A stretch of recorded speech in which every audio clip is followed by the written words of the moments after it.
Vientos de cambio soplan con una intensidad inusitada sobre los rascacielos de la Gran Manzana, marcando un hito sin precedentes en su historia política. Nueva York ha acudido a las urnas y ha dictado sentencia. Su nuevo alcalde profesa la fe musulmana. Se trata de Zohran Mamdani, un joven político que con apenas 34 años de edad tomará el bastón de mando de la metrópolis el próximo 1 de enero de 2026. Para un amplio sector de la población este escenario resultaba hasta hace poco sencillamente inconcebible. Resulta paradójico que la misma ciudad que sufrió las heridas abiertas del 11 de septiembre, el corazón herido de América, haya elegido democráticamente a un líder musulmán. ¿Cómo hemos llegado a este punto de inflexión histórica? Es impactante observar cómo la urbe que fue escenario del peor atentado terrorista perpetrado en Occidente hoy,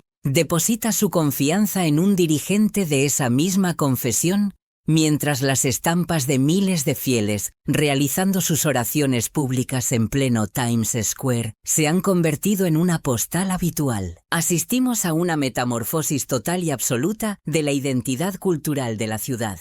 Debemos recordar que ya en el año 2023 el ayuntamiento dio luz verde para que las mezquitas pudieran amplificar el adán, la llamada sagrada a la oración, sin necesidad de solicitar permisos especiales a la administración. En la actualidad ese cántico resuena 5 veces al día en diversas barriadas neoyorquinas. Estamos ante un fenómeno que jamás había ocurrido en la historia de los Estados Unidos. Es un reconocimiento público y notorio.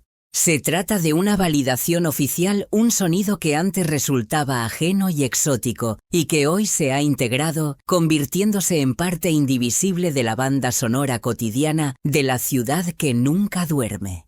Este cambio es tangible y profundo. Que el máximo dirigente de la ciudad que alberga Wall Street sea musulmán no debe interpretarse como un hecho anecdótico o aislado. Más bien es la culminación lógica de una transformación sociodemográfica que lleva años gestándose en las entrañas de la sociedad norteamericana. No olvidemos que Nueva York no es una ciudad cualquiera, es el centro neurálgico de las finanzas globales, la sede de las Naciones Unidas y el símbolo por excelencia del poder occidental. Si Nueva York cambia su rumbo, el mundo entero gira con ella. Sin embargo, lo que ocurre en la Gran Manzana no es un caso único. El Islam ostenta el título de ser la confesión religiosa con el crecimiento más vertiginoso a escala planetaria. Su expansión supera incluso el ritmo de crecimiento biológico de la propia población mundial. Ante estos datos cabe preguntarse, ¿qué es lo que está ocurriendo realmente bajo la superficie? ¿Qué implicaciones tiene este giro de guión para Nueva York y por extensión para nosotros, desde una perspectiva cristiana? Y lo que es aún más inquietante, estas señales contemporáneas guardan una correlación directa con las antiguas advertencias proféticas plasmadas en las Sagradas Escrituras. En la jornada de hoy vamos a realizar un análisis exhaustivo y riguroso sobre esta situación, pero te invito a que pulses el botón de me gusta y compartas tu opinión en los comentarios para dar visibilidad a este mensaje, pues vivimos tiempos trascendentales y las señales son nítidas para quien posee la voluntad de ver. Prestad mucha atención a la gráfica que os voy a describir. Si nos remontamos al año 1900, se estimaba que la población musulmana rondaba los 200 millones de almas, lo que suponía aproximadamente el 12% de la población mundial de aquella época. 70 años después, en 1970, el Islam había crecido hasta alcanzar el 15%, sumando unos 570 millones de fieles. Pero fue entonces cuando se produjo una aceleración inaudita. En las 3 décadas siguientes esta cifra experimentó un efecto multiplicador, llegando a duplicarse. Al llegar el cambio de milenio en el año 2000, el Islam ya superaba la barrera del 21% de la demografía global. Hablamos de casi 1.300 millones de personas. La proporción había pasado de ser 1 de cada 10 habitantes a ser 1 de cada 5 ciudadanos del planeta. Y la tendencia continuó al alza en el año 2020, la comunidad musulmana global alcanzó la cifra de 2.000 millones de personas, lo que equivale prácticamente al 25% de la población mundial. ¿Comprendéis la magnitud de estos datos? Hace apenas 20 años, 1 de cada 8 habitantes de la Tierra era musulmán. A día de hoy, 1 de cada 4 personas profesa el Islam. Esta religión ha pasado de contar con la mitad de fieles que el cristianismo a recortar distancias a una velocidad de vértigo, acercándose peligrosamente a las cifras de la fe cristiana. Pero la verdadera profecía se encuentra en las proyecciones futuras. Los estudios demográficos proyectan que para el horizonte del año 2050, la población musulmana experimentará un crecimiento del 73%. Por el contrario, los cristianos crecerán únicamente un 35%, un ritmo que se alinea con el crecimiento natural de la población mundial general, sin superarlo. Este crecimiento explosivo del Islam a nivel internacional nos conduce hacia un escenario inédito en la historia de la humanidad. Por primera vez en los anales de la historia, el número de musulmanes superará al de cristianos en el cómputo global. Según las estimaciones del prestigioso centro de investigación Pew, para 2050 asistiremos al sorpaso histórico. La cifra de seguidores del Islam adelantará a la de la cristiandad. Si nos centramos en Estados Unidos, el crecimiento es todavía más exponencial y acelerado. En el año 2007 se contabilizaban 2.300.000 musulmanes a lo largo y ancho del país. Hoy las estimaciones más fiables sitúan esa cifra en 4 millones, o incluso más. Según diversas fuentes estadísticas, la población musulmana podría haber duplicado su tamaño en menos de 2 décadas, y con este aumento también se han multiplicado sus centros de culto. Si en el año 2000 se contabilizaban unas 1.200 mezquitas en territorio estadounidense, a día de hoy existen más de 2.700, lo que representa un aumento superior al 120%. Sus voces ahora tienen eco en los pasillos del poder, ganando elecciones locales, estatales y federales. Y las proyecciones indican que para el año 2040 se espera que el Islam supere al judaísmo, convirtiéndose en la segunda religión más grande de los Estados Unidos. Solo por detrás del cristianismo, consolidándose como una fuerza social y política determinante. Se proyecta que la comunidad musulmana en Estados Unidos rebase la barrera de los 8 millones de personas para el año 2050.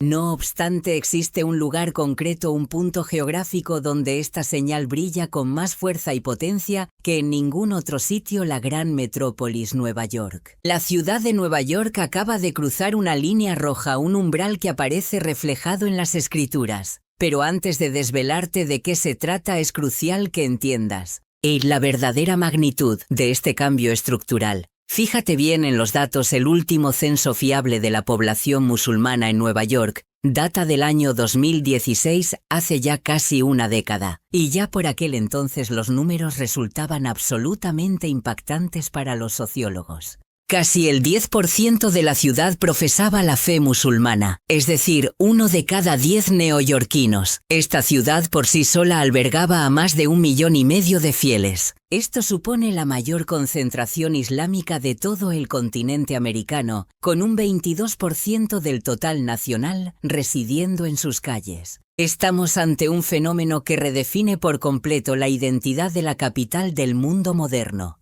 En aquel entonces, la inmensa área metropolitana de Nueva York registraba un censo aproximado de 1,5 millones de fieles musulmanes. No obstante, esa fotografía ha quedado obsoleta, amarillenta por el paso del tiempo. ¿Qué metamorfosis ha sufrido la Gran Manzana en esta última década de aceleración demográfica? Sin precedentes. Ante la ausencia de un recuento oficial riguroso, nos adentramos en un terreno de incógnitas, aunque las proyecciones estadísticas nos permiten trazar un cálculo aproximado. Si extrapolamos las tendencias de crecimiento exponencial que se han manifestado con contundencia en el resto del territorio estadounidense, el resultado final es verdaderamente estremecedor. Estamos hablando de una magnitud que podría haberse duplicado e incluso, según las estimaciones más audaces, triplicado en un lapso de tiempo brevísimo. Si lo han escuchado perfectamente, las matemáticas no engañan. A fecha de hoy, en pleno 2026, es estadísticamente viable que no solo uno, sino cerca de 3 de cada 10 habitantes de Nueva York profesen la fe islámica. Surge entonces la pregunta inevitable: ¿a qué se debe este silencio mediático generalizado? Las fichas se están desplazando sigilosamente sobre el gran tablero de ajedrez mundial. Los ecos de antiguas profecías surgidas en las arenas del desierto retumban ahora entre el asfalto y las torres de cristal de Manhattan. Lo que acontece en la capital financiera no es una mera curiosidad estadística. Constituye un presagio, una señal inequívoca de que el cambio de era ya se ha instalado entre nosotros. Y es precisamente en este escenario de transformación donde ha emergido una figura política de enorme calado: Zoran Mamdani.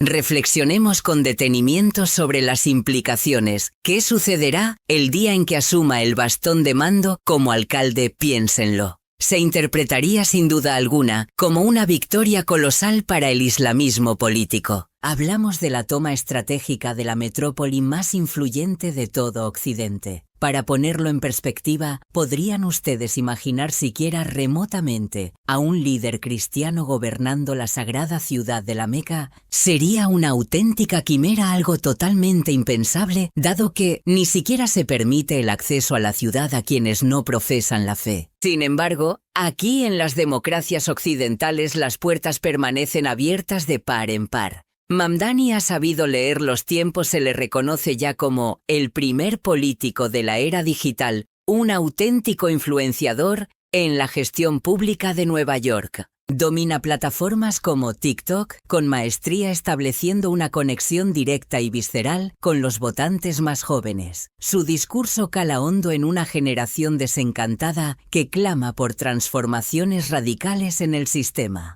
Inevitablemente la ciudad se transformará en un polo de atracción irresistible para multitudes afines a su ideario. Todo ello conforma, insisto, una señal muy clara. Llegados a este punto, el análisis se torna absolutamente fascinante, pues es muy probable que este evento histórico no solo figure en las páginas de la Biblia, sino que también encuentre eco en los textos sagrados musulmanes. Si abrimos las sagradas escrituras en el libro del profeta Daniel, hallamos el relato de una visión turbadora, una pesadilla de origen divino, destinada a desvelar el porvenir de los grandes imperios de la humanidad. Daniel contempló el surgimiento de 4 bestias colosales, alegorías de imperios terrenales: Babilonia, el reino, Medo-Persa, Grecia y finalmente Roma. Sin embargo, la historia nos sugiere que la esencia de Roma nunca se desvaneció por completo. Su influencia ha permanecido latente a través de los siglos, esperando su momento. Prosigue el relato bíblico. Después de esto miraba yo en las visiones de la noche, y he aquí la 4ª bestia, espantosa y terrible, y en gran manera fuerte.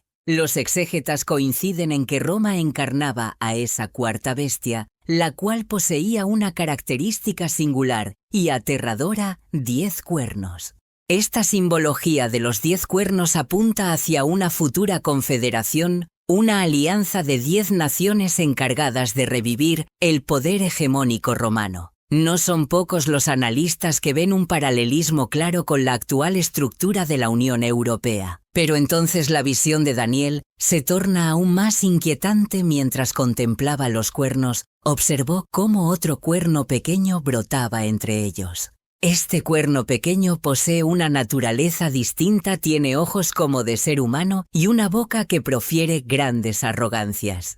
Estamos ante la figura del anticristo. Lo crucial aquí es entender que no se trata de un invasor externo. No llega por la fuerza de las armas, sino que emerge desde las propias entrañas del sistema validado democráticamente. y amparado por la legalidad como un político convencional más. Resulta sumamente curioso que sus propias escrituras mencionen que como preludio a su llegada, el Islam experimentará una expansión masiva por Occidente. ¿Y qué símbolo más potente de esa expansión existe que la conquista política de Nueva York? Eruditos en escatología como Tim LaHaye y Dwight Pentecost llevan décadas lanzando advertencias al respecto. Insisten en que el anticristo no se presentará como un dictador tiránico evidente a primera vista. Al contrario, será un líder dotado de un carisma arrollador. Será un maestro de la política capaz de maniobrar con soltura dentro de las estructuras de poder establecidas.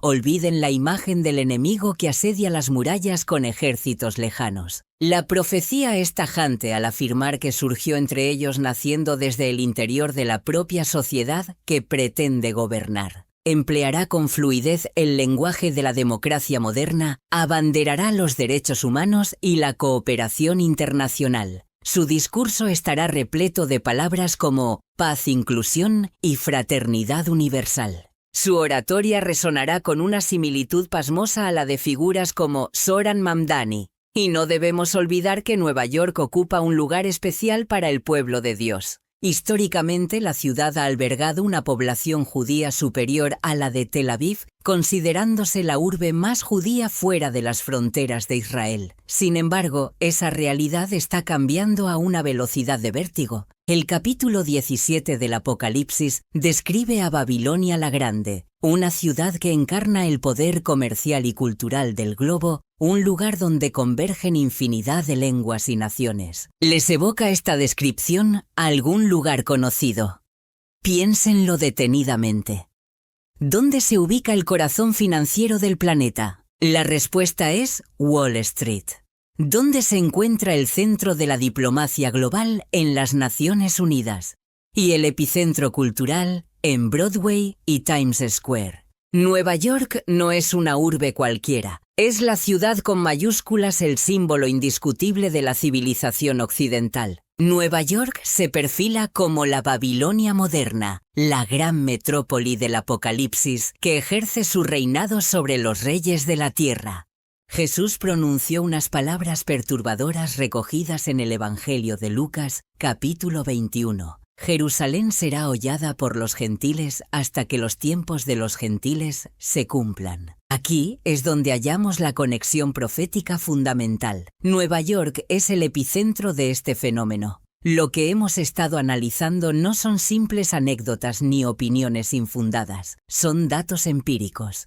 Asistimos a un crecimiento global imparable, un afianzamiento nacional y una conquista tanto cultural como demográfica en el símbolo máximo de Occidente, Nueva York. Las estadísticas hablan por sí solas, un crecimiento global del 73% en apenas una generación y un incremento del 31% en la construcción de mezquitas en la última década.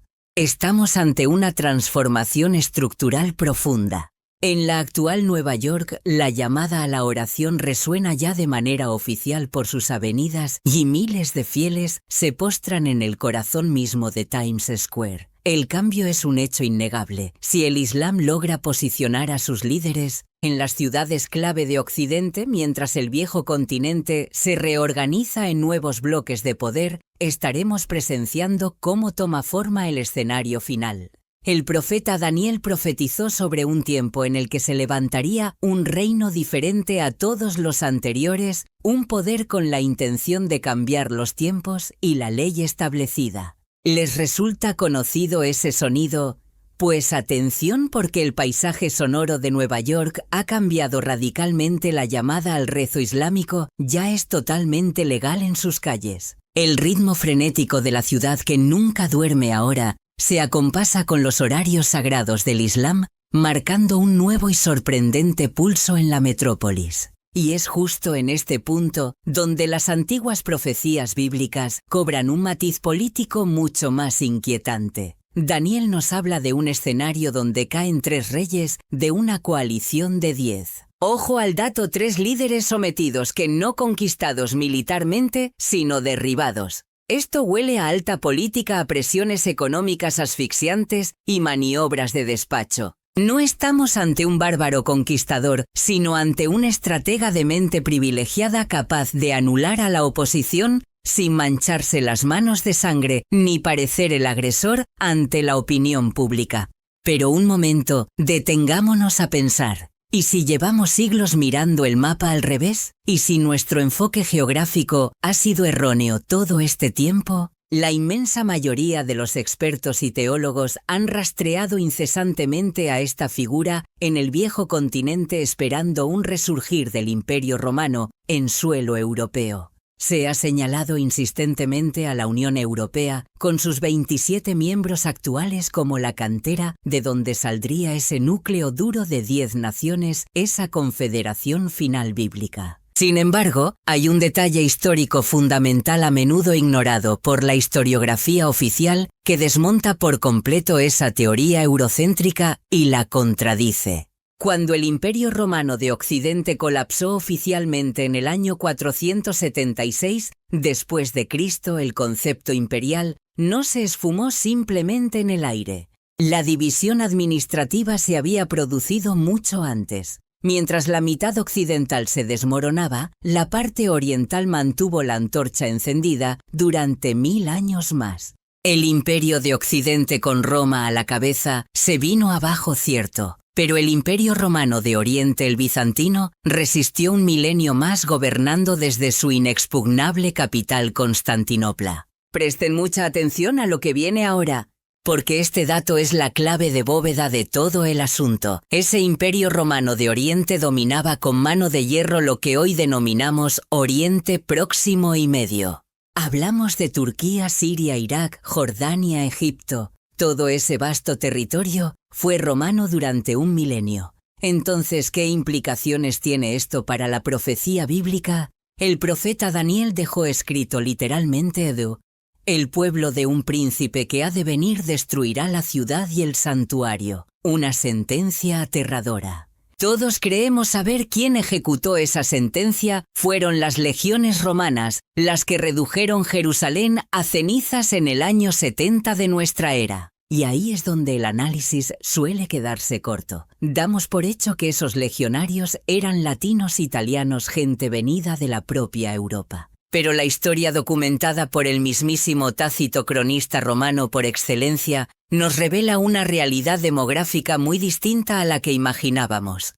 Las legiones encargadas del asedio, concretamente la quinta y la 10ª, estaban nutridas casi exclusivamente por reclutas de Siria y de las regiones árabes circundantes. Reflexionen un segundo sobre esto. El pueblo que materialmente cumplió la profecía de la destrucción provenía geográficamente de Oriente Medio. Si la Escritura dice que el Anticristo surge del pueblo que destruyó la ciudad santa, ¿no deberíamos girar la vista hacia el levante mediterráneo en lugar de mirar a Europa? Este simple hecho histórico abre una caja de Pandora que muchos teólogos han temido destapar. Todo apunta a que Daniel señalaba al este y no al oeste. Y es aquí donde nos topamos con una coincidencia que les va a dejar helados, algo absolutamente impactante para cualquier estudioso. Dentro de la teología islámica existe la figura del Mahdi, su Mesías esperado para el fin de los tiempos. Un líder profetizado que, según su tradición, emergerá en los últimos días. Al cotejar su perfil con el del anticristo bíblico, los paralelismos ponen los pelos de punta. Fíjense bien, porque la escatología islámica asegura que el Mahdi unificará bajo su mando a todo el mundo musulmán sin excepciones. Se dice que impondrá una justicia global que establecerá su trono mundial precisamente en Jerusalén y que obrará prodigios para certificar su autoridad divina. ¿Les resulta familiar el guión? Expertos de la talla de Joel Richardson y Walid Shoebat han puesto sobre la mesa una teoría sumamente audaz. La conclusión es que el anticristo descrito en la Biblia y el Mahdi esperado por el Islam podrían ser en realidad la misma persona. Hablamos de un líder carismático surgido de Oriente, aclamado por casi 2.000 millones de fieles que lo aguardan como Salvador. Imaginen la magnitud del engaño maestro del adversario. Ofrecer al mundo una figura que colme las esperanzas de una fe masiva y al mismo tiempo seduzca a un occidente secular y desesperado por un liderazgo firme que traiga la paz. Un solo hombre para dos mundos, el Mesías islámico y la bestia bíblica. Las descripciones encajan como las piezas de un rompecabezas. Además, la rama suní del Islam sostiene una creencia que resulta cuanto menos fascinante para el análisis profético. Muchos hadices vinculan al Mahdi con Isa, el Jesús coránico, quien supuestamente descenderá para orar subordinado a él y ayudarle a erradicar la injusticia. Se habla de vencer al impostor y de llenar la tierra de equidad tras un periodo de oscuridad, reinando durante un periodo exacto de 7 años.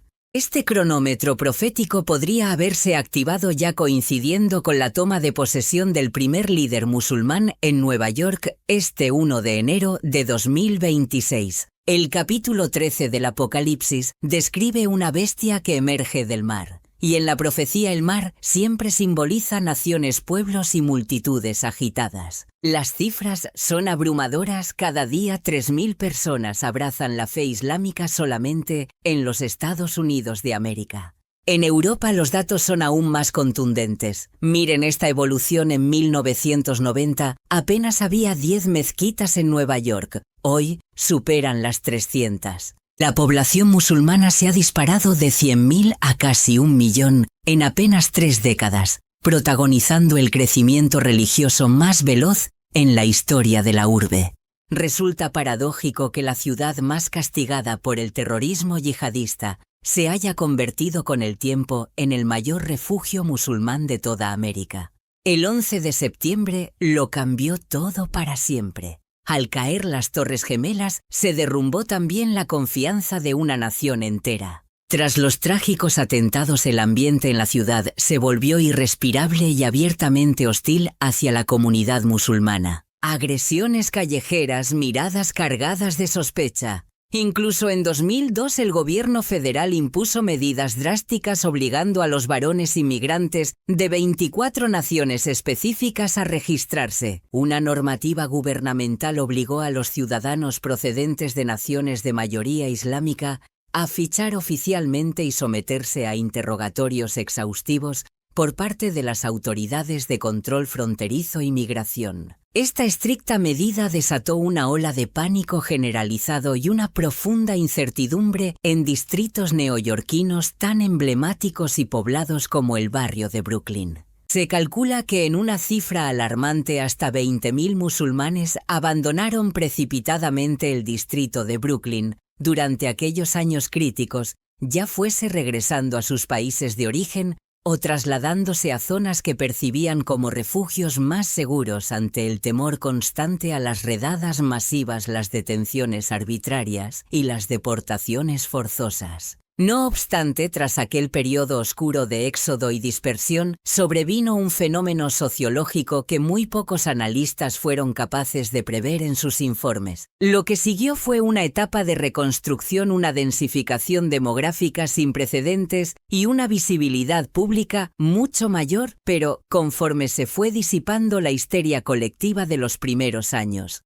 Una vez calmadas las aguas y superado el miedo inicial, la ciudad de Nueva York recuperó su estatus y volvió a consolidarse como la gran puerta de entrada para la inmigración internacional en este año 2026. Hablamos de una afluencia renovada de familias enteras provenientes de Bangladesh, Pakistán, Egipto, Yemen, Palestina y otros territorios. Las mezquitas que habían bajado la persiana volvieron a abrir sus puertas de par en par. Los comercios con certificación halal retomaron su actividad en las esquinas más concurridas, y ya en el año 2015, el sistema de escuelas públicas dio un paso histórico al incorporar las festividades sagradas del Islam dentro del calendario escolar oficial. Lo que antaño parecía una utopía imposible de realizar, acabó materializándose ante la mirada atónita de la vieja guardia de la ciudad.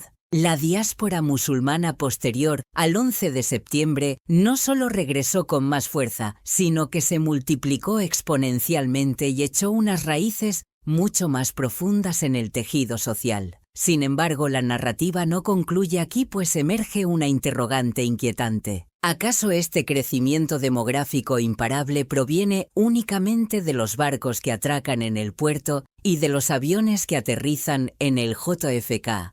¿Son exclusivamente extranjeros los que llenan las salas de oración de las mezquitas? La respuesta es un rotundo no. Casi 1 de cada 4 fieles que se postran en dirección a la Meca en suelo estadounidense no nació en el seno de esa religión. Estamos hablando de conversos ciudadanos locales que han cambiado de fe. De hecho, las estadísticas revelan que 1 de cada 4 musulmanes en Estados Unidos ha abrazado el Islam por conversión. Las cifras son reveladoras: el 64% de estos conversos son afroamericanos y el 34% son de raza blanca, proviniendo la inmensa mayoría de las filas del protestantismo tradicional. En la metrópoli de Nueva York, barrios enteros situados en el Bronx y en Brooklyn han sido testigos presenciales de esta transformación silenciosa pero implacable de la identidad cultural. Y es legítimo preguntarse, ¿de qué credo provienen estos nuevos fieles? La respuesta debe servir como una seria advertencia para todos aquellos que tengan la voluntad de escuchar la realidad.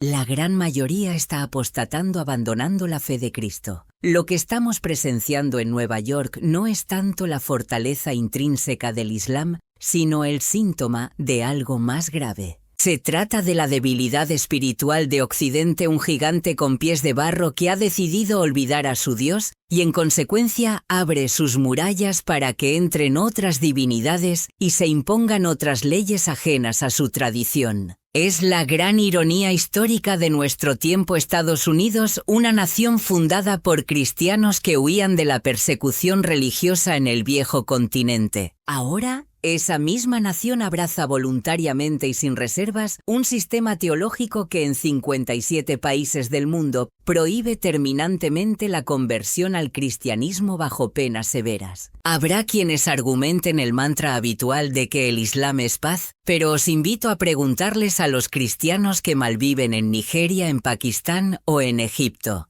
En esos lugares donde el Islam ostenta la mayoría demográfica y el poder, el cristianismo sufre un calvario diario. Permitidme que os ilustre sobre lo que significa realmente su concepto de diversidad. En Arabia Saudí, el simple hecho de portar una Biblia te lleva directo a la cárcel, y en Pakistán cualquier acusación de blasfemia contra el profeta o el Islam se castiga con la pena de muerte. En un total de 57 naciones musulmanas, convertirse al cristianismo es un acto ilegal. Ahora preguntad, ¿cuántos países de tradición cristiana prohíben la práctica del Islam? La respuesta es 0, ninguno. La tolerancia es un concepto que suena muy piadoso, muy inclusivo e incluso muy cristiano en la teoría. Pero cuando toleras aquello que niega explícitamente a Cristo, dejas de ser sal y luz. El Islam enseña dogmáticamente que Jesús fue solamente un profeta más y no el Mesías. Niegan que muriera en la cruz para redimir los pecados y niegan que sea el Hijo de Dios. Recordemos que los padres peregrinos escaparon de Europa buscando precisamente libertad para adorar. Establecieron una nación bajo la protección de Dios, el Dios de Abraham, de Isaac y de Jacob, que es el Padre de nuestro Señor Jesucristo. 370 años después de aquella fundación, sus propios descendientes abrazan por voluntad propia a otro Dios. Alá no es Yahvé, y el Corán lo deja meridianamente claro cuando ordena: no digáis Trinidad. Es una negación frontal de los dogmas fundamentales del cristianismo, una sustitución espiritual que avanza sin freno. El propio Jesús nos lo advirtió con claridad, porque se levantarán falsos cristos y falsos profetas, y harán grandes señales y prodigios de tal manera que engañarán, si fuera posible, aún a los escogidos. El Imperio Romano tardó 300 años en cristianizarse, pero Nueva York podría islamizarse por completo en menos de 50 años. Los tiempos proféticos se han acelerado vertiginosamente.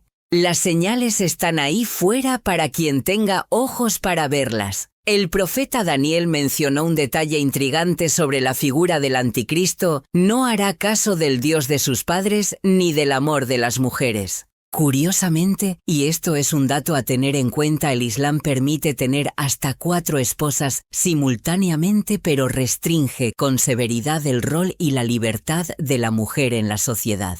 Pero justo cuando crees que todas las piezas del rompecabezas encajan, surge una tercera teoría sobre el anticristo, una hipótesis que podría resultar la más perturbadora de todas las planteadas.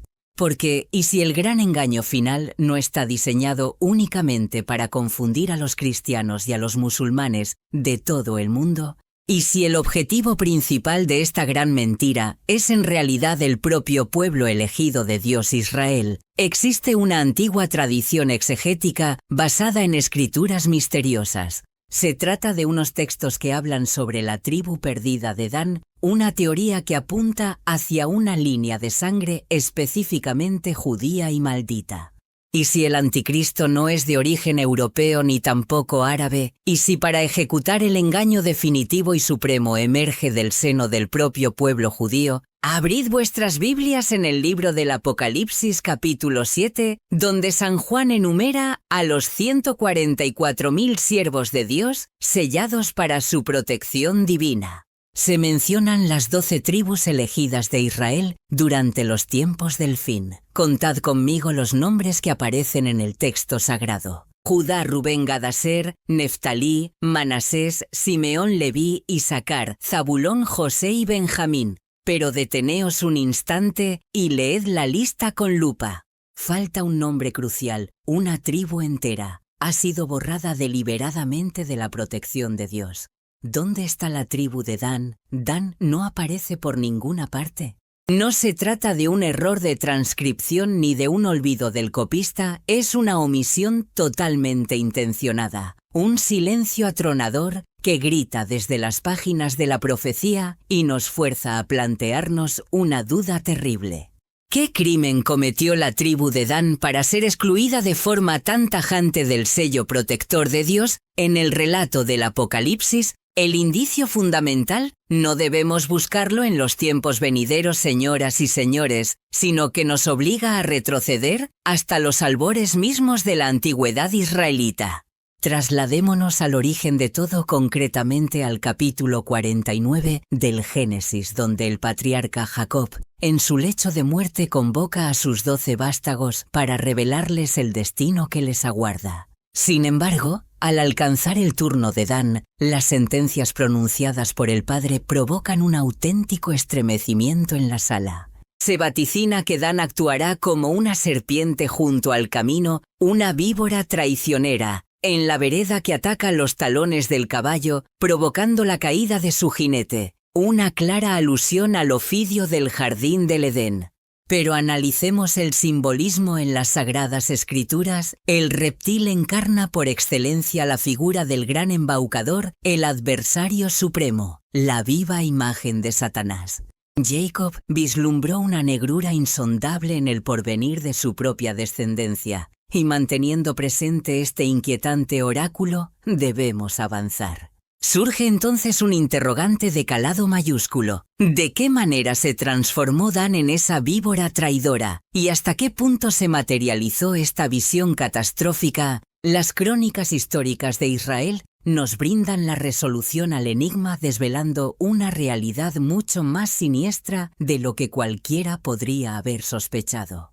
Si consultamos el capítulo 18 del libro de los jueces, hallamos la prueba del delito. Fueron la primera tribu en apostatar y abandonar al Dios de Israel de manera sistémica y organizada. No estamos hablando ni mucho menos de un desliz circunstancial o un error pasajero. Se dedicaron a la búsqueda activa de ídolos, perpetraron el robo de tallas sagradas y asalariaron a su propio clero para instaurar una liturgia fraudulenta. Su objetivo no era otro que erigir una competencia directa contra el tabernáculo divino, un hecho que las Escrituras documentan con total crudeza y sin paliativos.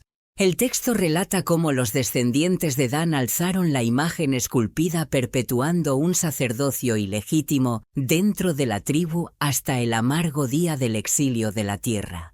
Insisto, no fue un fallo puntual, sino una apostasía institucionalizada que intoxicó el alma de la nación israelita durante centurias. El nombre de Dan pasó a ser sinónimo de sedición y falsa latría, lo que parece esclarecer el misterio de su omisión en las listas del Apocalipsis. Aquel historial de idolatría selló su sentencia, pero atención porque aquí el relato efectúa un viraje drástico hacia el mañana y la profecía adquiere tintes verdaderamente aterradores. Y si les dijera que el episodio más tenebroso de esta tribu todavía está por escribirse y que su legado de mentiras es solo el preludio del engaño definitivo, reflexionen un instante sobre esto para que la comunidad judía reconozca a alguien como el Mesías. Este debe satisfacer una condición genealógica inexcusable. Es imperativo que provenga de la tribu de Judá, perteneciente a la dinastía del rey David. Cualquier otro candidato sería tachado inmediatamente de usurpador. Planteemos entonces la hipótesis inquietante. ¿Podría el anticristo, con el fin de embaucar al mundo y especialmente a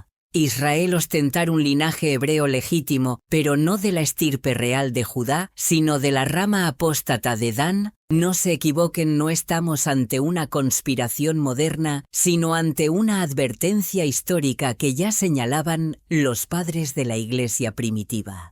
Ireneo de Lión, teólogo del siglo II y discípulo de Policarpo, quien a su vez bebió de las enseñanzas del apóstol Juan, sentenció categóricamente que el anticristo surgiría del seno de Dan. Estos eruditos antiguos fueron capaces de identificar la conexión evidente, vislumbraron el patrón recurrente y existe un último eco histórico que viene a corroborar esta tesis. En el primer libro de los Reyes, capítulo 12, se narra cómo tras el cisma provocado por Jeroboam, este monarca ideó una religión sucedánea para evitar el peregrinaje a Jerusalén. ¿Cuál fue su maniobra? Mandó fundir 2 becerros de oro y curiosamente decidió emplazar uno de ellos con toda intención en territorio danita. De este modo, Dan no se limitó a practicar la idolatría, sino que se erigió en el epicentro de una burda imitación del culto auténtico, una falsificación pergeñada estratégicamente para desviar a la población de la voluntad divina.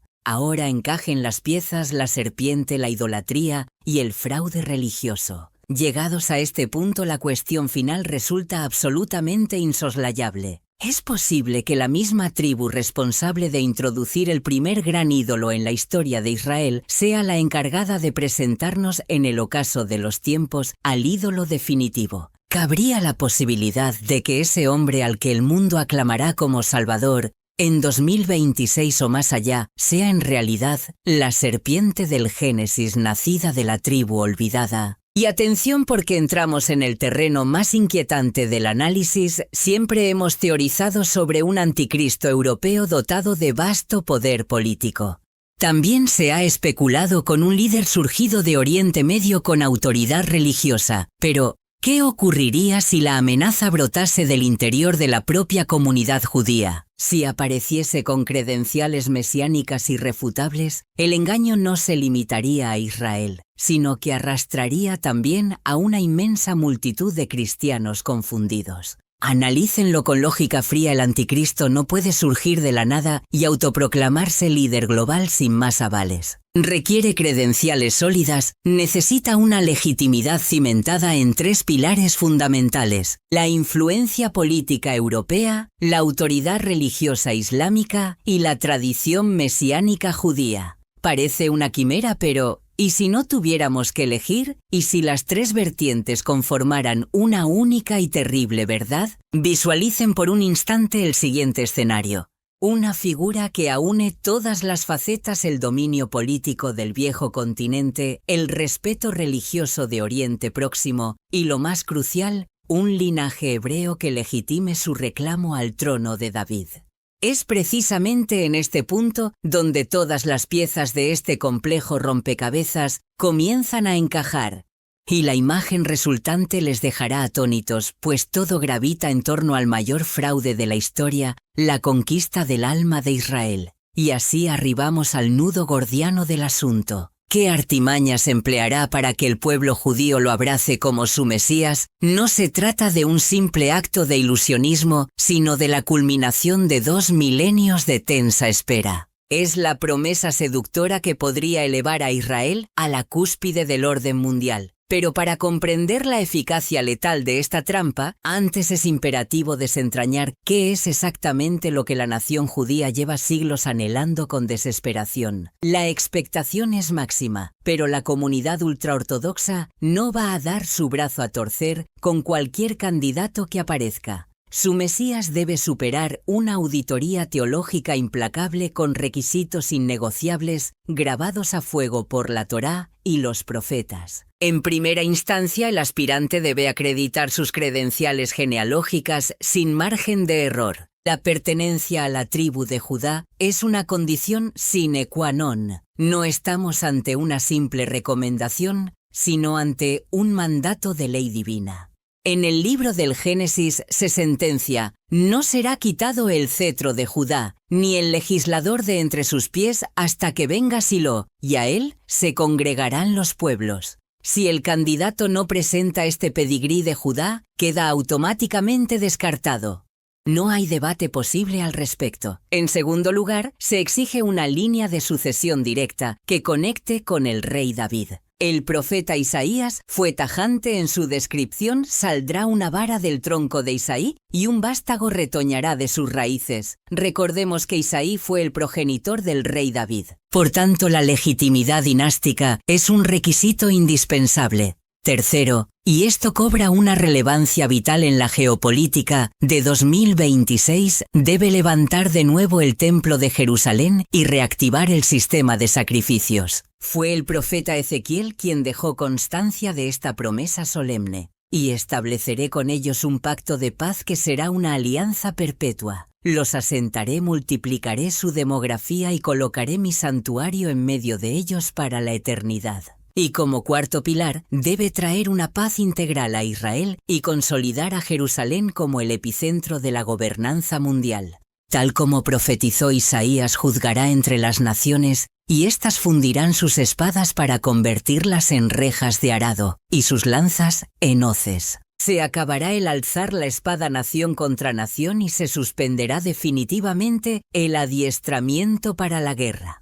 No estamos hablando de meros puntos en un formulario burocrático, sino de los pilares maestros de la fe judía, una cerradura de alta seguridad que solo el verdadero ungido tiene la potestad de abrir. Surge entonces la gran incógnita que desconcierta a los analistas. ¿Con qué artimañas podría un impostor, la figura del anticristo, sortear unas exigencias tan sagradas y precisas? La clave reside en la sofisticación extrema de su estrategia de engaño y en la vulnerabilidad emocional de un pueblo extenuado que anhela ver materializadas estas profecías ancestrales. Sin embargo, la prueba de fuego, el acto definitivo que legitimará su liderazgo ante la opinión pública, será su capacidad para ejecutar lo que parece inviable: desbloquear políticamente la reconstrucción del tercer templo. Y atención, porque aquí es donde el futuro colisiona con nuestro presente.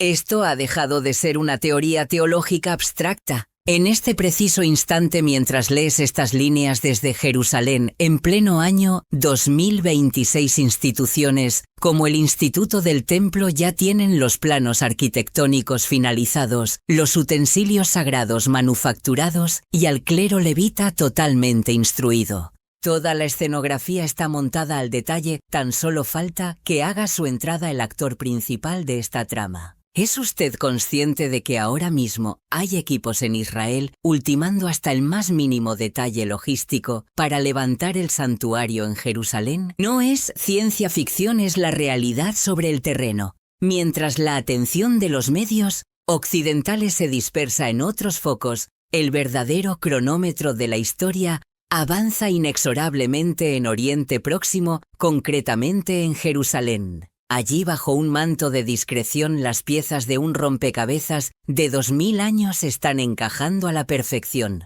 ¿Se ha planteado alguna vez la viabilidad real del tercer templo? La respuesta le dejará helado. La cuestión ya no es si ocurrirá, sino en qué fecha exacta del calendario se iniciarán las obras. El Instituto del Templo custodia ya las piezas clave, docenas de vasos sagrados, recreados con precisión milimétrica según las descripciones mosaicas.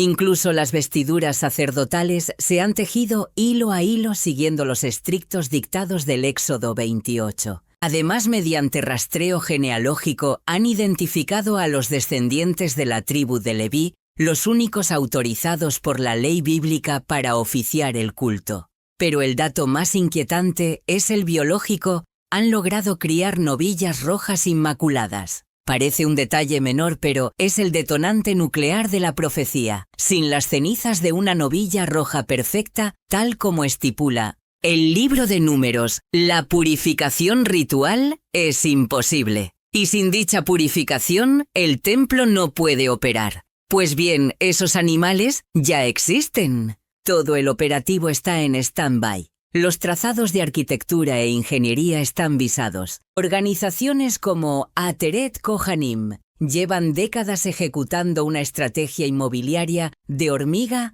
adquiriendo inmuebles palmo a palmo alrededor del monte del templo.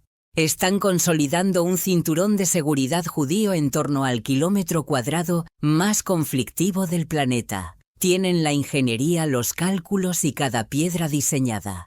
Solo les falta un elemento: la coyuntura política favorable, el permiso oficial y la seguridad garantizada para construir en el epicentro de la disputa mundial. Y es en este escenario donde las escrituras nos presentan a una figura emergente, un líder dotado de una habilidad política sin precedentes en la historia moderna. La profecía indica que él será quien deshaga este nudo gordiano. El profeta Daniel nos facilitó la hoja de ruta hace más de 2500 años. En el capítulo 9 de Daniel leemos: y confirmará el pacto con muchos por una semana. Atención a este término, una semana. En la terminología profética, esto se traduce en una semana de años, es decir, un periodo cronológico de 7 años. Este es el mecanismo activador, un tratado de paz internacional de 7 años de duración. Analice las implicaciones durante la primera mitad de ese mandato, es decir, 3 años y medio. Este mandatario no solo autorizará las obras, sino que será el artífice que haga viable la reconstrucción del templo. Se erigirá ante el mundo como el mayor protector y el aliado más potente que el Estado de Israel haya conocido jamás. Puede visualizar la escena: tras siglos de diáspora, persecución y amenazas existenciales, surge un estadista global que blinda sus fronteras y les garantiza la paz. Negocia los acuerdos diplomáticos que silencian a sus adversarios y proporciona el paraguas de seguridad necesario para reedificar su santuario. La gratitud del pueblo judío será desbordante, un sentimiento de alivio y euforia colectiva difícil de describir. Por primera vez en 2 milenios podrían volver a ofrecer sacrificios a Dios en su monte santo, viendo materializada la esperanza milenaria de incontables generaciones. La sociedad se aferraría con una fe inquebrantable a la idea de que por fin hemos entrado en la tan ansiada era mesiánica, creyendo a pies juntillas que los tiempos de gloria han llegado. Sin embargo, cabe preguntarse con seriedad, ¿de qué manera un único individuo podría materializar una hazaña que ha resultado ser una quimera inalcanzable durante miles de años de historia? ¿Qué mecanismos emplearía este sujeto para instaurar una paz tan integral y duradera en todo el globo? Es precisamente en este punto crítico donde su brillantez estratégica y su astucia política deslumbrarán al mundo entero, revelando un intelecto sin precedentes. Echemos un vistazo analítico a la situación actual en Oriente Próximo, una región que es un auténtico polvorín de disputas milenarias a punto de estallar. Visualicen ahora a este líder desenredando ese complejo nudo gordiano y resolviendo cada conflicto con una facilidad pasmosa. Lograría cerrar un pacto histórico, una hoja de ruta que dejase plenamente satisfechas tanto a las facciones israelíes como a las palestinas. Además, neutralizaría simultáneamente la amenaza que representa Irán sin la necesidad de disparar ni un solo proyectil ni desplegar tropas sobre el terreno. Persuadiría con gran elocuencia a las potencias del mundo árabe de que la prosperidad económica y social del Estado de Israel repercute positivamente en la estabilidad de todos. Una maniobra diplomática de tal calibre trascendería la mera política. Se percibiría como un verdadero milagro de la historia moderna. La ciudadanía global no se limitaría a mostrar su gratitud por la estabilidad alcanzada. La sensación generalizada en las calles sería la de estar asistiendo en primera fila a una intervención directa de la divina providencia en los asuntos humanos. Y en el momento en que este mandatario traslade el centro de poder a Jerusalén, erigiéndola como la capital indiscutible del gobierno mundial, parecerá la culminación definitiva y el cumplimiento exacto de todas las esperanzas mesiánicas que la humanidad ha albergado durante siglos. Durante un periodo de 3 años y medio, este personaje se alzará como el héroe indiscutible del planeta y será aclamado unánimemente como el Salvador providencial del pueblo de Israel. No obstante, es justo en esta coyuntura donde las antiguas escrituras proféticas toman un cariz absolutamente estremecedor y sombrío, revelando la verdadera naturaleza de los acontecimientos. El mismo Jesús de Nazaret lanzó una advertencia clara y contundente. Por tanto, cuando veáis en el lugar santo la abominación desoladora de que habló el profeta Daniel, entonces los que estén en Judea huyan sin mirar atrás a los montes. Pero, ¿a qué se refiere exactamente esta abominación desoladora que presagia el desastre? Este evento catastrófico tendrá lugar precisamente en el ecuador del Tratado de 7 años, rompiendo la estabilidad prometida justo cuando se cumpla la mitad del plazo acordado. Tras 3 años y medio ejerciendo como el gran protector y garante de la seguridad de Israel, el anticristo se quitará la careta para mostrar su verdadera y siniestra naturaleza. Aquel que protegía se transformará en el mayor profanador de la historia. Irrumpirá con soberbia en el Sancta Sanctorum del recién reconstruido templo, el enclave más sagrado de la faz de la tierra, y allí mismo se autoproclamará Dios ante la atónita mirada de los presentes. No solo ocupará el lugar, sino que exigirá con autoridad absoluta ser adorado como la única divinidad existente. El apóstol Pablo lo describió en sus cartas con una nitidez aterradora: aquel que se opone y se levanta contra todo lo que se llama Dios o es objeto de culto, tanto que llega a sentarse en el mismísimo templo de Dios, haciéndose pasar por el Creador y usurpando su trono con total impunidad. Habrá dado comienzo el mayor engaño de la historia de la humanidad, una estafa maestra, y el mundo obnubilado por esa paz y prosperidad artificiales estará más que dispuesto a aceptarlo sin rechistar. Pero, ¿cómo se origina este gran engaño final? Curiosamente, no comienza con tambores de guerra, sino con una paz ficticia. Imaginemos el escenario hipotético: el pueblo judío. Tras milenios de dispersión y pruebas constantes, anhela fervientemente la llegada de su Mesías. De repente emerge una figura, un hombre de un carisma arrollador, que logra lo que parecía imposible: rubricar la paz en Oriente Próximo y conceder la autorización oficial para reedificar el tan deseado templo en Jerusalén. Se pueden imaginar el estado de euforia colectiva. Durante 3 años y medio, el pueblo de Israel vivirá convencido de que sus anhelos más profundos y sus sueños ancestrales se han materializado. Todo parecerá perfecto, quizá demasiado bonito para ser verdad. Sin embargo, hay una pieza que chirría en este idílico rompecabezas. El pueblo judío creerá finalmente haber hallado a su Mesías prometido. Cada jornada reforzará esa creencia, tal como relata Daniel, y confirmará el pacto con muchos por una semana de años. Pero a la mitad de esa semana hará cesar abruptamente el sacrificio y la ofrenda ritual. En ese punto bajarán la guardia, totalmente relajándose en la falsa seguridad de haber encontrado a su Salvador definitivo. Pero, ¿cómo es posible que toda una nación, el mismísimo pueblo elegido de Dios, sucumba a semejante engaño y caiga en una trampa tan profunda?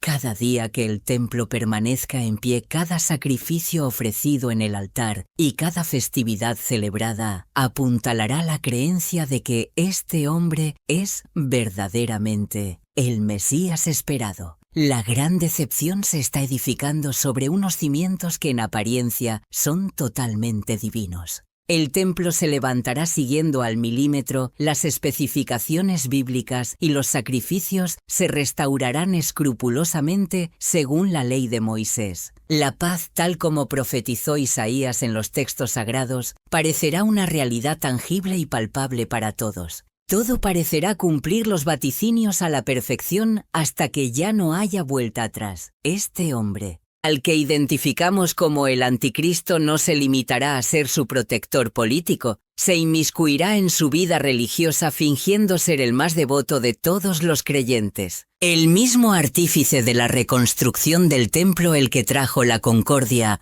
a Oriente Próximo, el que aparentemente cumplió todas las profecías, se destapará como el anticristo, se sentará en el templo de Dios y exigirá adoración suprema. Y entonces, justo en la cúspide de su confianza, asestará la puñalada de la traición. El hombre que recibieron con los brazos abiertos como libertador, se convertirá en su verdugo y destructor. Aquel en quien depositaron sus esperanzas más sagradas, pisoteará sin piedad esas mismas ilusiones. El que aclamaron como hijo de David, exigirá ser adorado como el mismísimo Dios dentro del recinto santo del templo. En ese instante crucial, la mayor mentira de la historia colisionará frontalmente con el poder soberano del Dios Todopoderoso. La compleja red de engaños se vendrá abajo como un castillo de naipes, y lo que sigue no es solo el fin del reinado de un tirano déspota. Es la manifestación más espectacular y sobrecogedora del poder de Dios que el mundo jamás haya presenciado. Pero, ¿qué evento específico desata este juicio divino inapelable? La respuesta yace en la confianza infundada y la falsa seguridad de Israel. El profeta Ezequiel nos ofrece una visión que es a la vez aterradora y magnífica. Cuando Israel se sienta completamente seguro viviendo como un pueblo sin murallas ni defensas, Dios mismo pondrá un anzuelo en la mandíbula de una vasta coalición de naciones para arrastrarlas a marchar contra su pueblo. Pero cabe preguntarse, ¿quiénes integran esta temible alianza militar? Este es un detalle crucial que a menudo se pasa por alto en los análisis.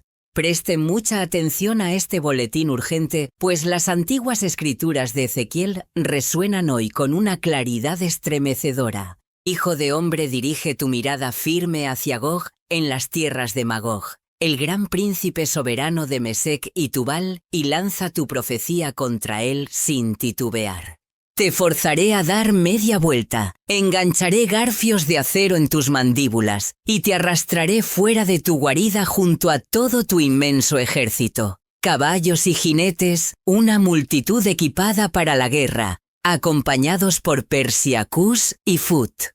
Todos ellos blindados con escudos y yelmos marchan junto a Gomer y todas sus tropas. La casa de Togarma proveniente de los confines más remotos del norte y con ellos una multitud de pueblos aliados se suman a tus filas. Detengámonos un momento para analizar este escenario geopolítico, porque esos nombres arcaicos tienen una correspondencia moderna que nos hiela la sangre al ubicarla en el mapa actual. La inmensa mayoría de los expertos en teología y geopolítica coinciden en identificar a Magog con la Federación Rusa actual, el gigante que despierta. Por su parte, Mesec y Tubal corresponden a regiones estratégicas de la Turquía moderna, mientras que Persia es el nombre histórico innegable de lo que hoy conocemos como la República Islámica de Irán junto a Cus y Fut. Estas últimas representan a naciones clave del norte de África como Etiopía y Libia, mientras que Gomer y Togarma señalan a pueblos de Europa del Este y la volátil región del Cáucaso. Lo que Ezequiel nos narra no es otra cosa que una coalición militar masiva y sin precedentes orquestada y liderada por Rusia, compuesta mayoritariamente por naciones de corte islámico radical como Irán, Turquía y diversas potencias norteafricanas, todas marchando al unísono contra un Israel que paradójicamente vive bajo una ilusión de paz y seguridad.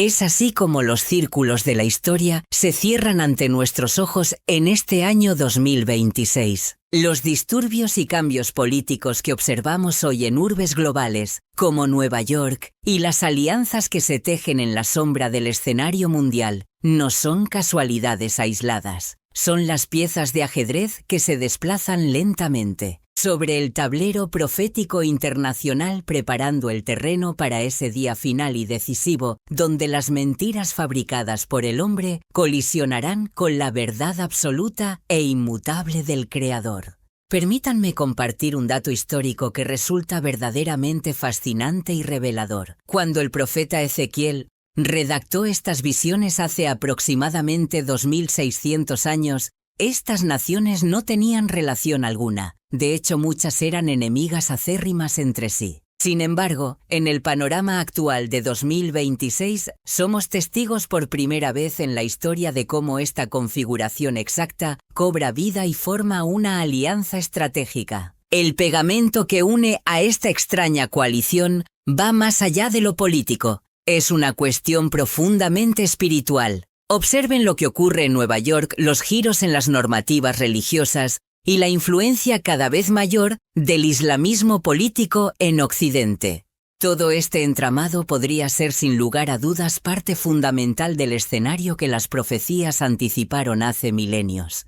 Estados Unidos, que ha sido tradicionalmente el gran valedor y aliado incondicional de Israel, está atravesando en este preciso instante una metamorfosis en sus cimientos religiosos y políticos que lo alejan de su rol histórico. Pero presten atención porque aquí llega la parte más sobrecogedora de la profecía. En el momento en que esta coalición colosal lance su ofensiva contra Israel, cuando la esperanza parezca haberse extinguido y cuando la figura del anticristo haya consumado su traición absoluta contra el pueblo judío, será entonces cuando Dios mismo intervenga de manera directa y sobrenatural. Ezequiel lo detalla con precisión quirúrgica. Sucederá en aquel tiempo cuando venga Gog contra la tierra de Israel, declara el Señor soberano, que mi ira subirá y se reflejará en mi rostro. La intervención divina será de una magnitud tan espectacular que todas las naciones de la tierra no tendrán más remedio que reconocer que el Dios de Israel es real. Ya estamos presenciando los primeros indicios. Con los cambios sísmicos en la política de ciudades clave como Nueva York y las alianzas internacionales que se están forjando al pie de la letra de lo que predijeron los textos sagrados, el escenario mundial se está vistiendo de gala para el gran engaño final, una obra de teatro macabra. ¿Han estado siguiendo los noticieros internacionales? Últimamente la situación es crítica. Las lealtades cambian de la noche a la mañana, los poderes fácticos mueven ficha en el tablero global y muchos se preguntan con inquietud si existe un significado oculto detrás de tanto caos. Para comprender el futuro inmediato, es imperativo mirar hacia el norte, hacia esa nación que siempre ha sido un enigma envuelto en misterio: Rusia.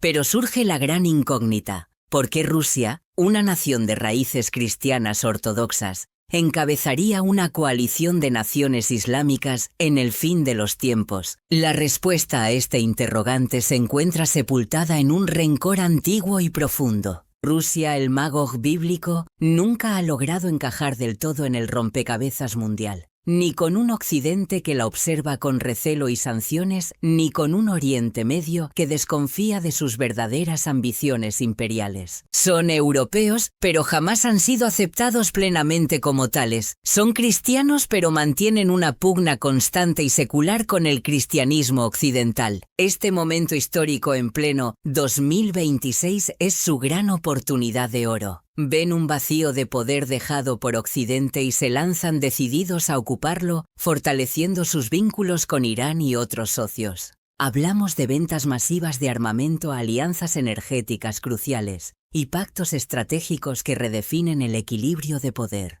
Unirse a ellos no es una simple maniobra de geopolítica, es la forma de saldar viejas cuentas pendientes y reclamar el estatus de superpotencia que creen merecer por derecho propio. Él Plan maestro ya está en ejecución, pero el éxito de un ataque de esta envergadura no depende solo de la fuerza bruta, sino del timing perfecto. ¿Y cómo podría una coalición tan gigantesca tomar por sorpresa a Israel, que es sin duda una de las naciones más vigiladas y preparadas del planeta? Ezequiel nos entrega la llave del misterio. El ataque se producirá cuando Israel habite confiado, viviendo en una seguridad aparente sin muros ni defensas activas. Esto no se refiere únicamente a murallas de piedra o hormigón, sino a un estado mental colectivo, a una falsa sensación de paz y seguridad diplomática que los hará vulnerables.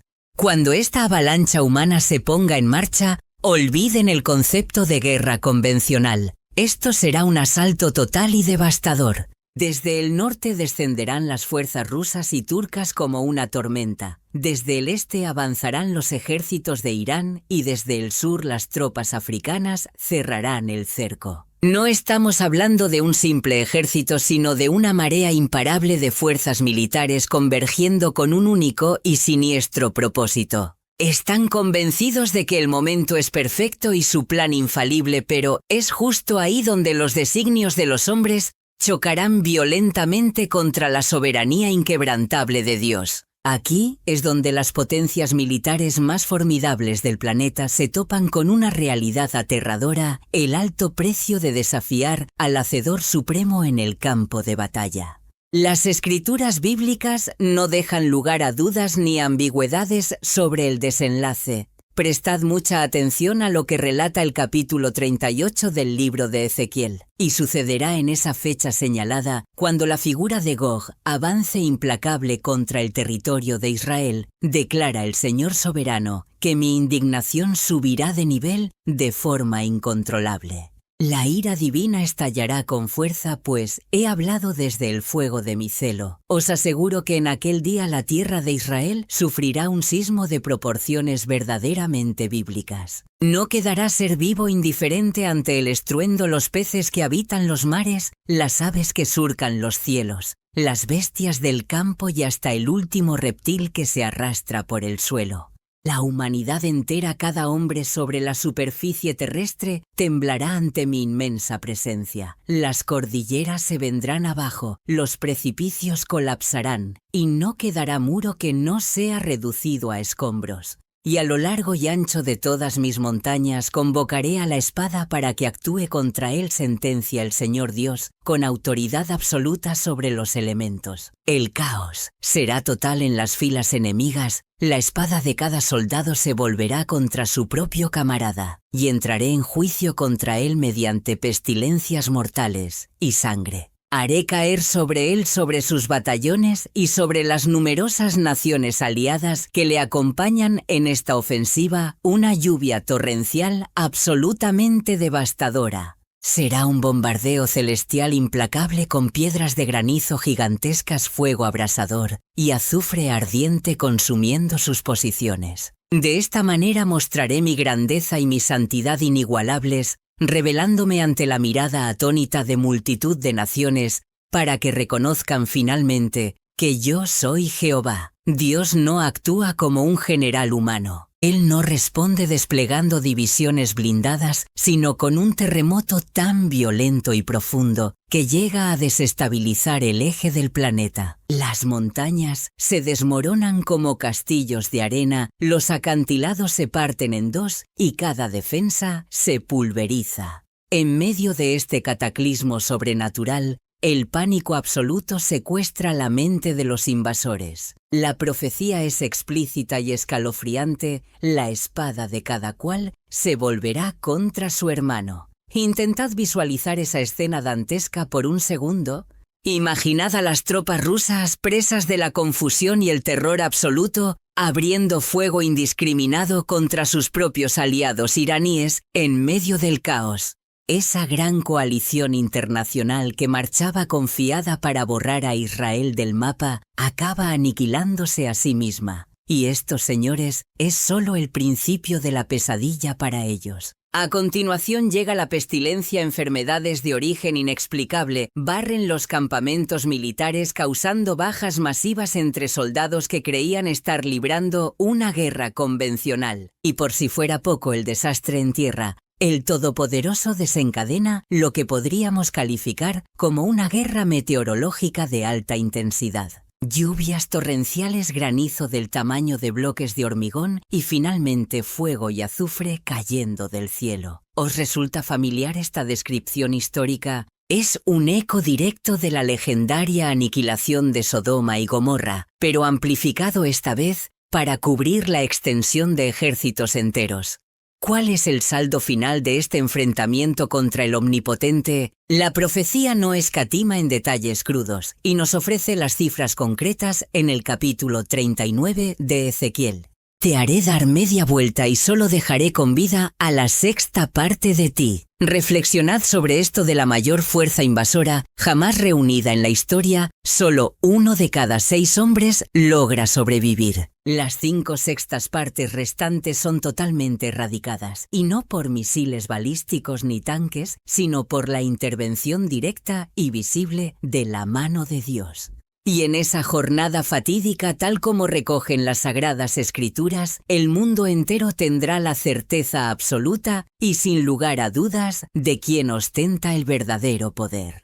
Muchos de vosotros miráis los telediarios con inquietud observando las transformaciones sociales en grandes urbes como Nueva York y el surgimiento de nuevas voces políticas. Os preguntáis si estamos ante señales inequívocas. Son estos sucesos los llamados dolores de parto, que preceden al fin de los tiempos tal como los conocemos en 2026. La ciudadanía busca respuestas en la actualidad diaria, pero las profecías bíblicas nos describen eventos de una magnitud tan colosal que escapan a nuestra lógica humana. Uno de esos acontecimientos clave es la gran batalla de Gog y Magog, y sobre todo las consecuencias inimaginables que trae consigo. Ezequiel tuvo una visión tan macabra y terrible que predijo que Israel necesitaría 7 meses completos solo para sepultar los cadáveres de sus enemigos. Visualizad una guerra tan devastadora que las labores de limpieza duran 7 meses. No hablamos de 7 días ni de 7 semanas, sino de más de medio año de trabajo ininterrumpido. Toda la casa de Israel se volcará en una única y lúgubre misión: enterrar a los caídos para poder purificar nuevamente la tierra sagrada. El profeta Ezequiel lo describe con precisión quirúrgica, y sucederá en aquel día que asignaré a Gog un lugar para sepulturas allí mismo en suelo de Israel. Y allí darán sepultura a Gog y a toda su inmensa multitud.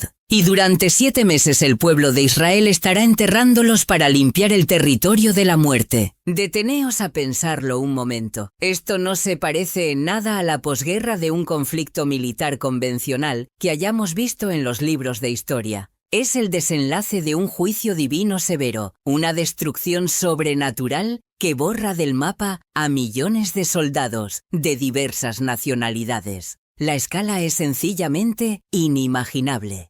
Pero, ¿qué ocurre con todo el arsenal bélico que queda abandonado en el campo de batalla? Aquí es donde la profecía aporta un dato técnico fascinante. Israel no tendrá necesidad de talar árboles de sus bosques ni de buscar leña durante 7 años. ¿Cuál es la razón de esta extraña abundancia de recursos? La razón es que utilizarán el armamento del enemigo como combustible quemándolo en sus hogueras y hornos durante un periodo de 7 años completos.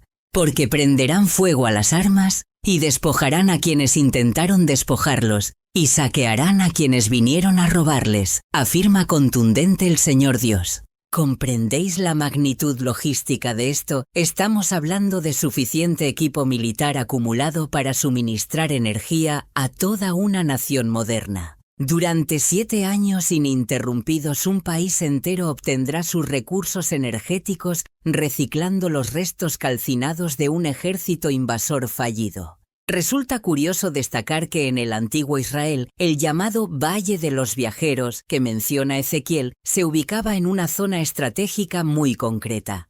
Hablamos de una región situada en las inmediaciones del Mar Muerto, un lugar cargado de historia y simbolismo geográfico para la región. Hoy en día, ese mar está reduciendo su nivel a una velocidad alarmante. Pero atended bien cuando potencias como Rusia, Irán y Turquía pierdan sus fuerzas armadas, el orden mundial cambiará. Será un cambio instantáneo y radical. Así demostraré mi grandeza y mi santidad, dándome a conocer ante los ojos de todas las naciones de la tierra. Imaginen por un momento el caos diplomático que esto desataría entre las delegaciones de multitud de naciones. La Organización de las Naciones Unidas, desde su icónico cuartel general en Manhattan, se vería obligada a reestructurar desde los cimientos todo el ordenamiento jurídico y político mundial.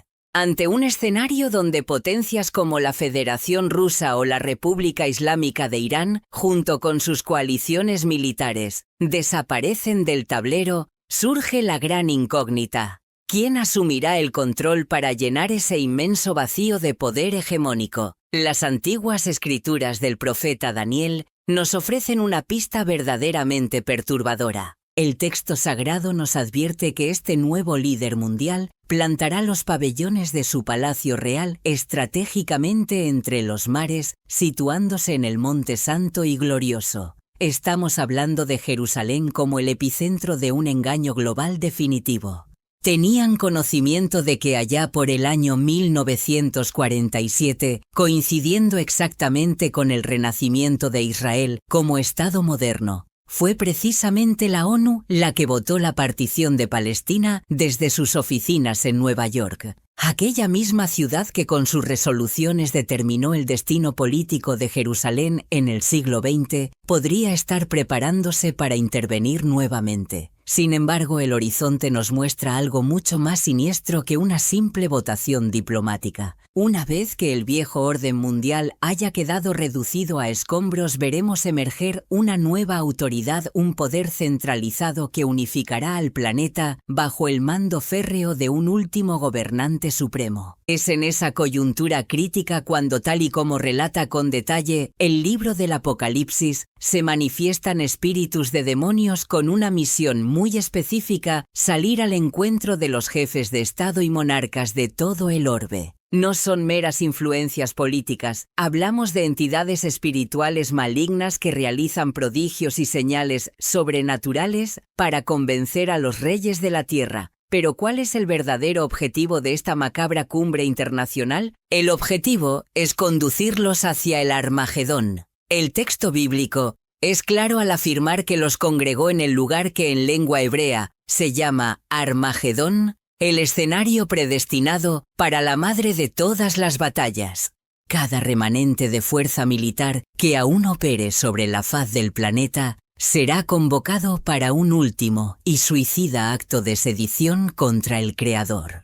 A la cabeza de este ejército estará el falso Cristo, el gran usurpador, quien en su delirio se creerá absolutamente invencible. Y presten mucha atención porque aquí llegamos al giro de los acontecimientos que ningún analista secular vio venir. Este falso Mesías no gobernará desde la sombra, sino que establecerá su sede oficial y pública en la misma Jerusalén. Desde esa posición de autoridad engañará a todas las naciones de la tierra, pero su sentencia ya ha sido dictada en los cielos. Su final es inevitable y cuando llegue el momento, no habrá potencia humana ni espiritual que pueda socorrerle. El profeta Daniel, con una precisión quirúrgica, nos narra cuál será el desenlace fatal de este personaje que intentará suplantar a la divinidad.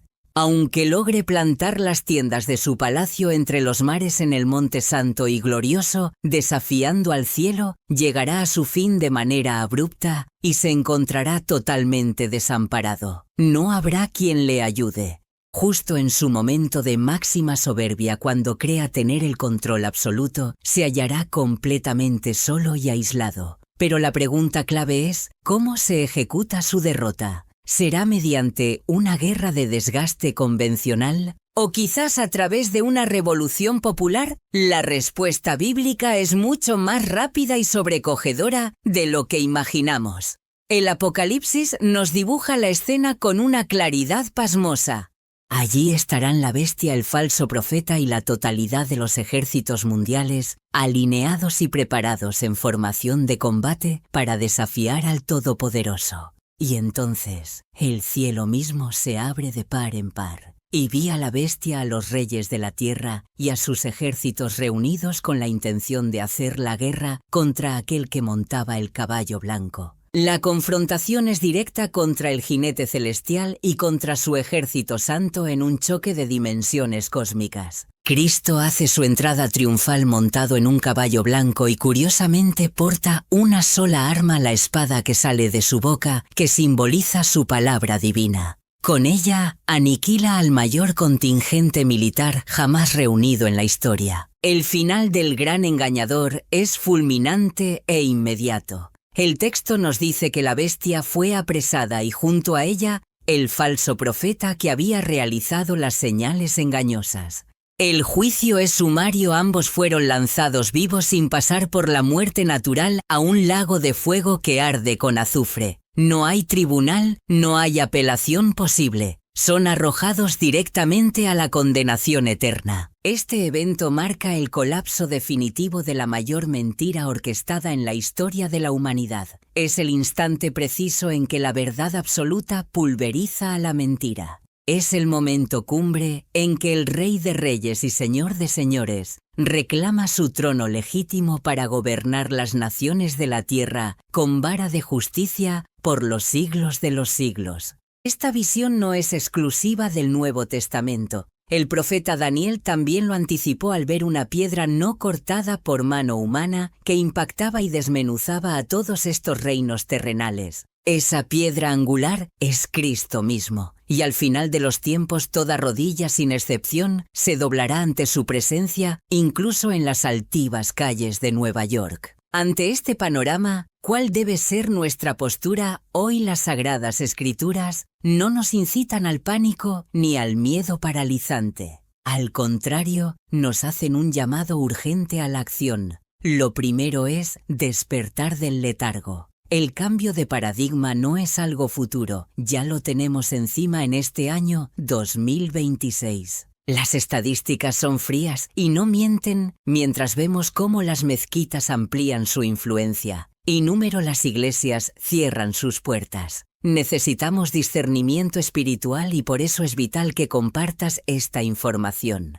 Haz llegar este mensaje a aquellos que viven ajenos a la realidad, a quienes aún no comprenden la gravedad de los tiempos que vivimos. Es imperativo conocer o interpretar las señales. Y si deseas unirte a nuestra causa en la defensa de la verdad, te invito a darle me gusta a este contenido. Con ese simple gesto estarás contribuyendo a que el algoritmo muestre esta realidad a miles de personas más. En segundo lugar, la preparación es clave. Estas señales proféticas no tienen el propósito de aterrorizarnos. Es natural preguntarse, ¿estamos ante el ocaso de nuestra cultura occidental y de nuestra fe? Pero recordemos las palabras del Maestro. Jesús nos dio una instrucción que va en contra de toda lógica del miedo humano. Él nos ordenó: cuando estas cosas comiencen a suceder, erguíos y levantad vuestra cabeza, porque vuestra redención está cerca.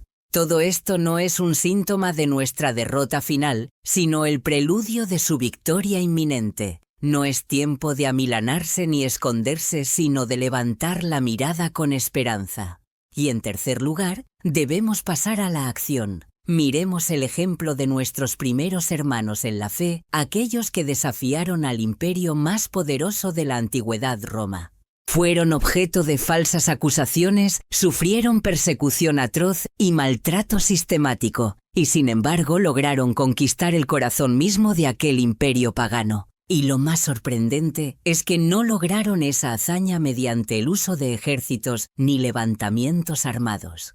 La Iglesia primitiva transformó Roma desde sus entrañas utilizando armas que el mundo secular no puede comprender: un amor radical al prójimo, una verdad innegociable y el poder manifiesto del Espíritu Santo.